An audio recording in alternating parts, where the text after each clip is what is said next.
FOMO, fear of missing out. I ain't really about to explain in the intro. Let's start the show.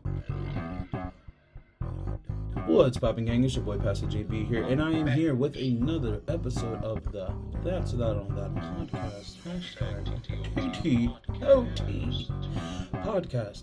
Of course, I use that everywhere.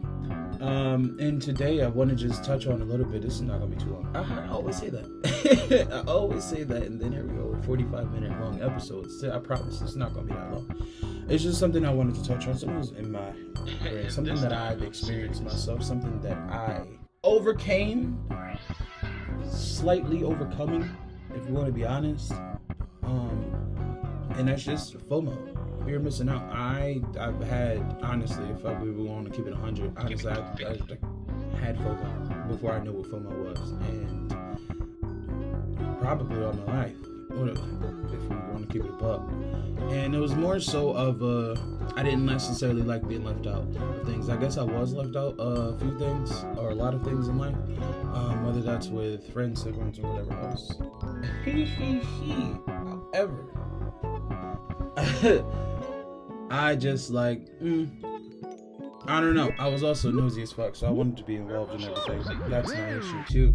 Wanted to be in the mix. Although I slightly wanted to be in the mix, but knowing that the mix wasn't always for me, so I was still smart enough to know everything ain't for me, and everything is not or will not be for me, and I don't need to be in places that I don't need to be in.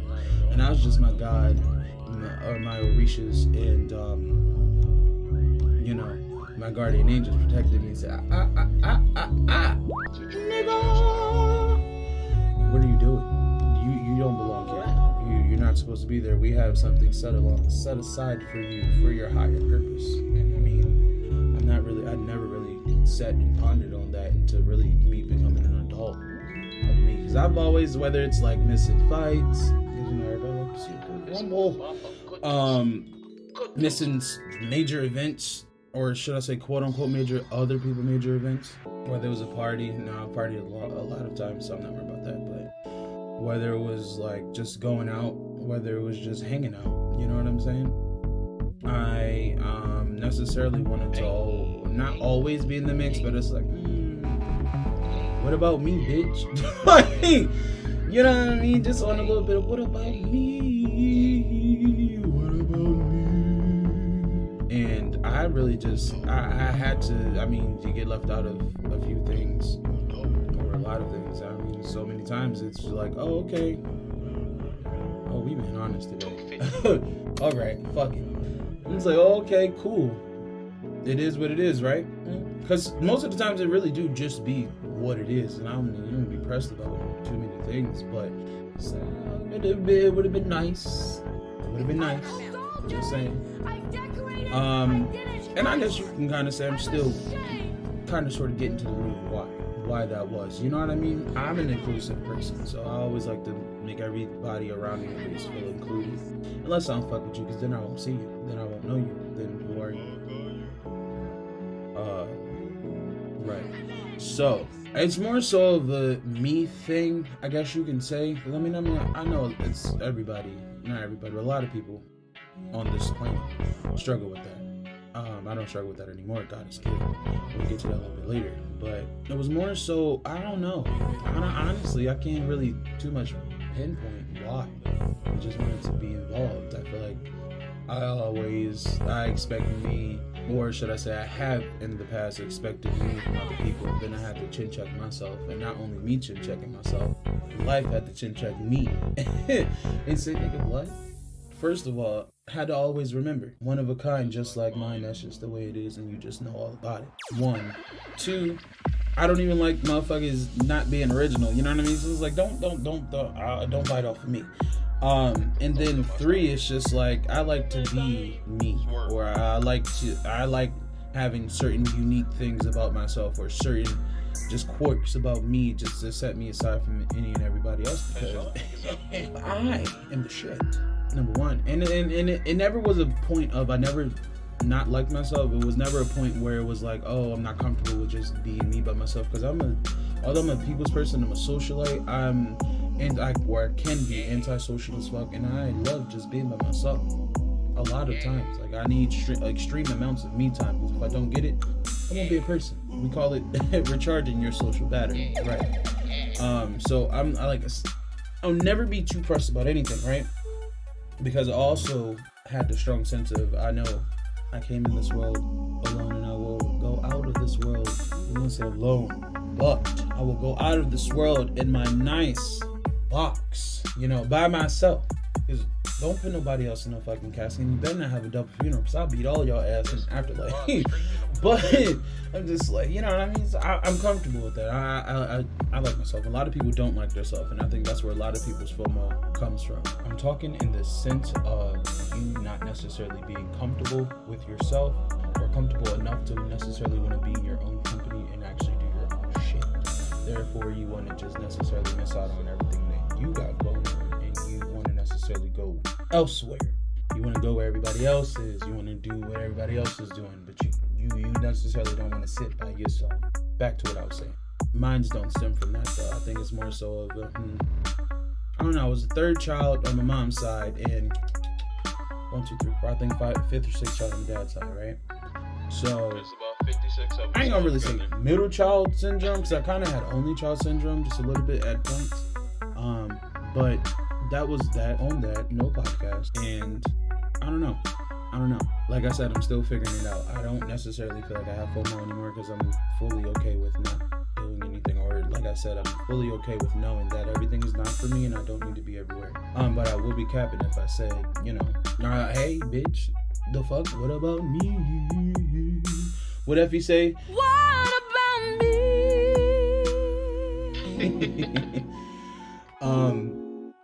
But yeah, no. Fear of missing out. Y'all let me know if y'all struggling with this or have struggled with this. I'm over it now, so I'm chilling. Cool. But it's not like it has not been a thing. It's not like it has not been a thought, and it's not like it has not been a whole pondering and wandering session of just being inside your head like, okay. I like to see everybody win. I like to see everybody have a good time. I like other people to enjoy their time. I like to create the energy. Not just for myself, but just for my surroundings and my aura and my being in my orbit. That's just a cool, calming experience that you're gonna love and enjoy all the time and vibe the fuck out. And I pretty much had to once again notice, A, I don't even want everybody to be like me, and B, I am me, Jabril. And I'm probably gonna beat the middle name out, because you don't need to know my shit, baby. They looking for me, not understand. But anyway, see, this is why this smoke before your episode. But fear of missing out. Usually I define what those means, but it's literally in the fucking title. Fear of missing out. So I'm not gonna, you know what I mean? We're not gonna do all of that. But I do think it's imperative for the conversation to be started. I think a lot of people don't like to say that they have had this or they struggle with this, because everybody wants to seem so independent. Everybody wants to seem so, I don't need anybody, or social interaction, what is that, right? Or oh my gosh, me necessarily expressing that I would like at moments to have the human interaction or those human moments, or be a part of those experiences that has happened before. It's not a bad thing. I don't think anybody should be demonized for it. I don't think anybody should be attacked for it. I do think you should recognize your power and recognize your energy and then recognize who you are and really just get to know yourself. To really know that, just like me, everything ain't for you either. You're not always meant to be in a certain place. You're not always meant to be with certain people. You're not always meant to be around people. People not even always meant to be around you. And that's why we don't get attacked. I mean, I can't really speak for everybody, because not everybody's spiritually inclined, but I mean, life is always going to just be putting you on the path that you necessarily need to go on, whether you want to be on that path or not. However, you do have to know how to identify and take heed to where life wants you to pitch, if that makes sense. However, still, too, not fully just like, oh, I'm not going to do anything. Life is just going to be life. It'll work out. It's cool. That's cute. But faith without works is dead, baby. And if you don't have a job, we ain't gonna talk about that. If you ain't working towards your goal or towards your higher self or towards you where you want to be or where you see yourself in life, y'all already know what I'm about to say. Or y'all already know what I'm gonna say. We're gonna switch it up. This guy get your nine, get your nine.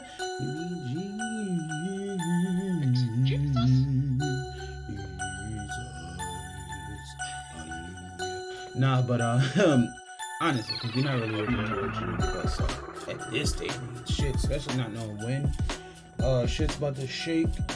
And when I say shit, I mean the earth and the entire planet. We don't know when that's going to blow the fuck up. Not fear mongering, just saying. So you kind of want to just put your best foot forward now. You can't really wait on nothing or nobody. Because you waiting on something or somebody else or a certain experience or anybody else. Nobody's coming to save you. Nobody's coming to be like, hey baby, you want this extra? Well, other than, your parents, if they got it like that, if they want to. But then again, if you're an adult, what are you doing? What are you doing? Yes, I am judging you at this point. Very much judging. Because I'm judging myself too. I'm What are you doing? judging. Anyway, to go back to what I was saying, fear missing out. I just really wanted just to start the conversation. And I really just wanted to relate or get related to, or just say, hey, let's experience why, because I'm still trying to figure out fully of why, other than me just wanting to be nosy. You know what I mean? And I'm a philosophical person. I like to think deep. I like to, I love psychology. I love to find the root of issues and everything else like that. So we're gonna always fully say self-diagnoses, but I like to look back. I like to analyze it myself, because without personal analyzation, what are you going to do?